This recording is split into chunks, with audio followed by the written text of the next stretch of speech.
Can two seemingly contradictory ideas come together, or two contradictory concepts come together and create one perfect idea? I think that it can, and the unique thing about getting to speak here is that it's happening all around you. It's happening here in Las Vegas. So a lot of times I have to explain the concept of capitalist philanthropy and what it is, but I think you're seeing it here in the community. So I'm not the first person, obviously, to talk about this. There are a lot of big names that are, one of which being Mark Benioff. He asked a really good question. He said, "I'm amazed by the potential of more companies employing an integrated philanthropic strategy at an earlier stage in their life cycle. So what if this was done on an even more massive scale?" And I thought that was a really good question, so I decided to do my best to try and answer it. So before we get into that, the real question is, with your businesses, how are you measuring? How are you measuring? Is it metrics? How are you measuring your success? Is it conversions and click-throughs and traffic? For my business, it's assets under management. So we have a lot of different ways that we can manage and measure the success or the failure of our business. We'll probably do annual reports or quarterly reports. I'm personally making 2013 the year of measurement. But how about your life? How are you measuring that? And it's something that may often go overlooked. And I meet with a lot of very successful clients that in their 60s or their 70s we're having a conversation about their career. And these are some incredibly successful people from my perspective, but they start talking about their regrets. And a lot of times it has to do around, it surfaces around family, relationships, definitely. But more so it's on the fact that they got so caught up in their work. They got so excited about their work and getting those results and tracking the metrics that they forgot about measuring their life. And so if we're not careful and we're not employing these strategies on an earlier basis, earlier in our life cycle, like Mr. Benioff had to say, you could end up like this. And Warren Buffett is someone that knows quite a bit about money and success and has spent some time around billionaires. You all can read, but I'll read it for those of you in the back. "Of the billionaires I have known, money just brings out the basic traits in them. If they were jerks before they had money, they are simply jerks with $1 billion. And that is, man, I have found that to be really, really true. So I came up with this model, and again, I've just summarized a lot of really great information from the community, and I always just say there's nothing new under the sun. There are just different ways to rephrase it. So this is the way I do it. It may not be the way everyone does it, but I like to call it triple win companies.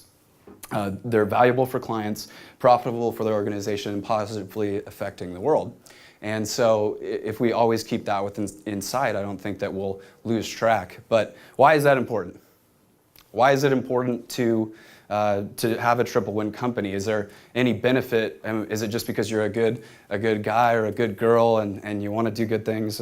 But I'm going to make the argument that you can also use this model to drive productivity and results back into your business, and that it's actually ends up being a good ROI, as the downtown project is referring in additionally a good ROC, I believe, return on the community, which I liked.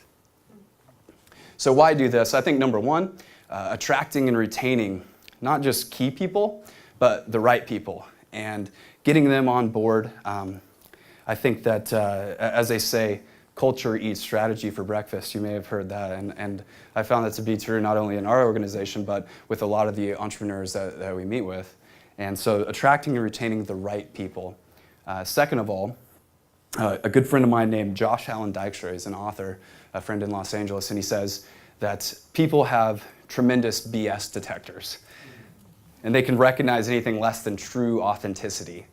So it's important to have, and we're going to talk about this a little bit later, it's important to have an attachment to the cause, something not just throwing money at a big organization and having it get chewed up in admin, but also by relating it to a cause that's important to you, maybe something that's touched your family, you personally.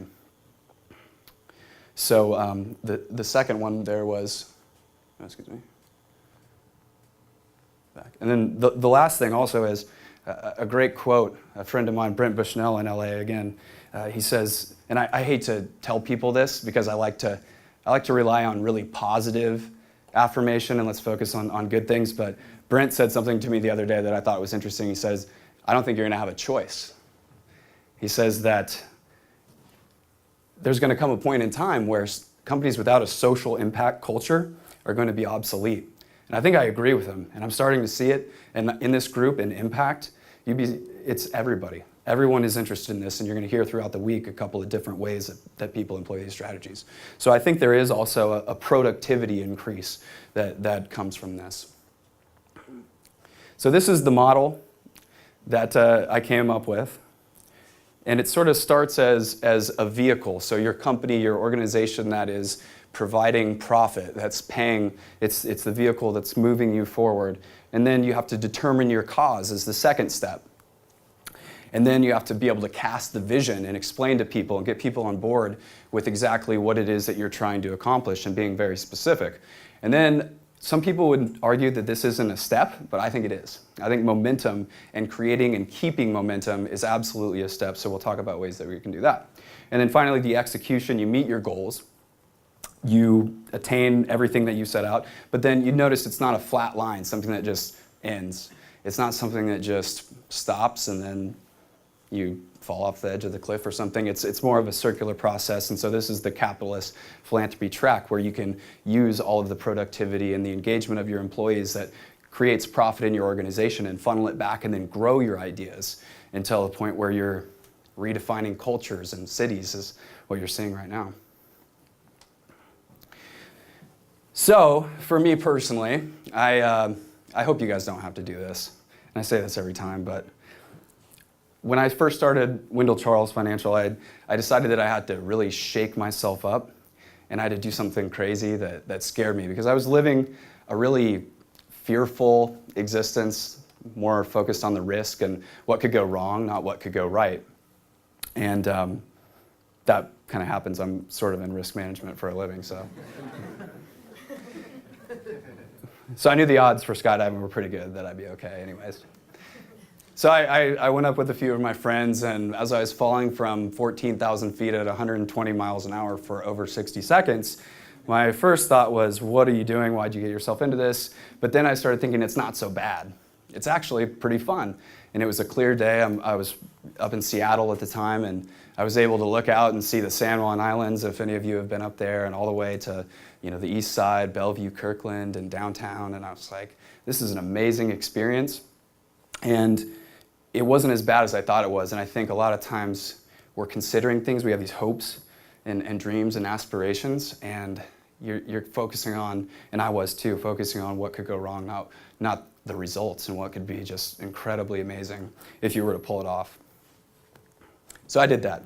And this was the vehicle that I chose, and now you may go into tech or music industry, or the arts or something, but I decided that it was important to have a profitable organization that we also, again, provided a ton of value to our clients, and we try to overextend that, obviously, but this was the vehicle. And Wendell Charles, it sounds like an older name, it's because it is. My grandfather is named Wendell Charles Kirkpatrick, and so I wanted to build the company as a testament to his legacy. And I used to grow up doing his grunt work. He had some apartment complexes, and he had some like tree farms. I grew up in the Northwest, and so manual labor, chopping down trees and painting apartments. And that's tough work, and it's admirable work too. But he would always tell me that, you need to, Evan, you need to work hard, and then so eventually you can get your money working for you. Cheesy quote, but he was a funny guy, and I liked it. It stuck for some reason, easy to remember. And so Wendell Charles Financial became my vehicle. And we invented something called the Wendell Charles 100, which is the idea of getting over 100, over the next 10 years, 100 private foundations started with an average balance of $1 million per account. So that will equal, and we're just getting started on this and getting some traction, but over the next 10 years, we're building out this initiative. And so of that, you have to donate about 5% of those assets per year. So the idea is to be giving $5 million or more to impact-oriented causes that that are not just, like I said, not just chewing up an admin, but really, really doing something. So that's the vehicle. And then my cause, I came on board and with some friends that I knew from a long time ago. It's called 2 Feet Project. They had just gotten back and they were so excited. They were so pumped about the work that they were doing in Nairobi, Kenya. And it was helping these kids, these underprivileged kids stand on their own 2 feet. And so that's the idea behind 2 Feet Project. I'll talk a little bit more about it in a second, but I thought a video would break up my talk a little bit and help you get an idea, so go ahead.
So that was the cause. That was something that I got excited about, aiding and equipping these underprivileged youth in East Africa, of all places across the world. And we had the right team in place to do it. And so in order to execute the plan, we needed to start on the track, right? So it came down to the vision. Now, how are we going to get people to know this? We didn't have a video at the time. We didn't have anything to show anyone other than just the passion of 4 or 5 individuals. And so what we did was, I have some experience throwing events, and so, we live in this noisy world of constant information bombardment. I don't know if you've noticed.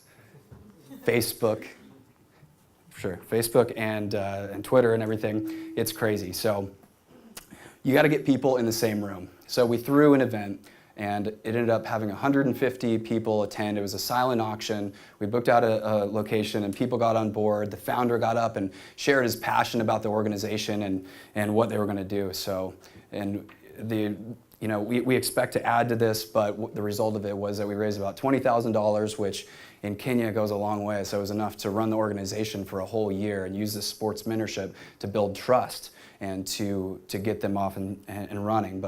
And then add in more aiding and humanitarian efforts afterwards. But the key thing was getting people in the same room, casting the vision. Maintaining momentum. This is a bullet train in, this one is in Germany, but I looked up something in China. They were going over 300 miles an hour. You guys can correct me if that's not right. But they're going really fast, so that's the point. And when they start, it takes a lot to get them going, but once that momentum, they have to begin planning to stop miles and miles in advance because there's so much momentum behind it. So I thought that was a good analogy. And the way that you can do that within your organization is by communicating results and communicating directly. You launch this initiative within your company, or if you're an employee, encourage your CEO to employ these kinds of strategies and maintain that momentum by keeping everyone in the loop and making sure everyone's aware. So here's your trophy. Might be the only one that you get. I didn't know what else to put there. So congratulations, you've executed the plan, and you got yourself, to this. You hit all your goals of kind of running around the track. And so now what do I do? Well, like we talked about, it's back to the vehicle, back to the company. How can we make our company stronger so that our dreams can grow, so that our initiatives and we can add not only just 2 feet project or whatever it may be for you, but add another initiative into and do this every year. So it's kind of a year-long track, and you may have noticed that it's, on a track you run around, it's a quarter mile, and maybe the first time you do it, if you haven't run for a while, it's really hard, and you get winded and you got to stop. And so, but I'm hoping that as we run around this thing more, that we're going to have a bunch of marathon sprinters in this room, and we're going to be able to run really fast and make great time and have a lot of accomplishments. And this is a way to measure how many times have you run around this track. So I'll leave you with this. This is a quote from, I'm a basketball guy.